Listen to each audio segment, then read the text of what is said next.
नवरात्रि में माँ दुर्गा की पूजा जैसे पूरे विधि विधान से की जाती है, वैसे ही कन्या पूजन करना भी बेहद जरूरी होता है।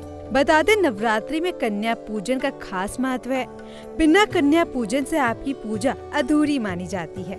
कई लोग कन्या पूजन के नाम पर कन्याओं को घर बुलाकर खाना पूर्ति कर देते हैं, लेकिन धर्म ग्रंथों में इसे दिव्य कार्य कहा गया है और इसे लेकर कई नियम बताए गए हैं, जिनका पालन करना बेहद जरूरी माना जाता है। ऐसे में चलिए जानते हैं कि कंजक पूजन के दौरान किन बातों का खास ध्यान रखना जरूरी है। चलिए सबसे पहले बात करते हैं कन्या पूजन के दौरान आपको क्या चीजें बनानी चाहिए। अगर आप कन्याओं को अपने घर भोजन के लिए आमंत्रित कर रहे हैं तो प्रसाद के साथ साथ उनकी पसंद का भी ध्यान रखें। कन्या पूजन में क्या बनाएं? कन्या भोज के लिए हलवा, पूरी, खीर, पूरी बनाने की परंपरा है। इस दौरान बिना प्याज लहसुन से बनी काले चने की सब्जी का भी भोग लगा सकते हैं आप। साथ ही व्रत के चावल का पुलाव बना सकते हैं। गर्मा गर्म पूरी के साथ आलू की सूखी सब्जी भी परोस सकते हैं। भोजन के बाद कन्याओं को ताजे फल और मिठाई भेंट करें।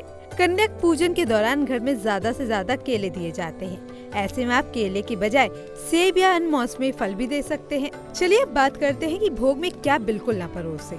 कन्या पूजन के लिए बनाई गई भोजन प्रसादी पूरी तरह से सात्विक होना जरूरी है। भोग में तामसिक चीजें परोसनी नहीं चाहिए। बाजार की चीजें और खट्टी चीजों को ना परोसे।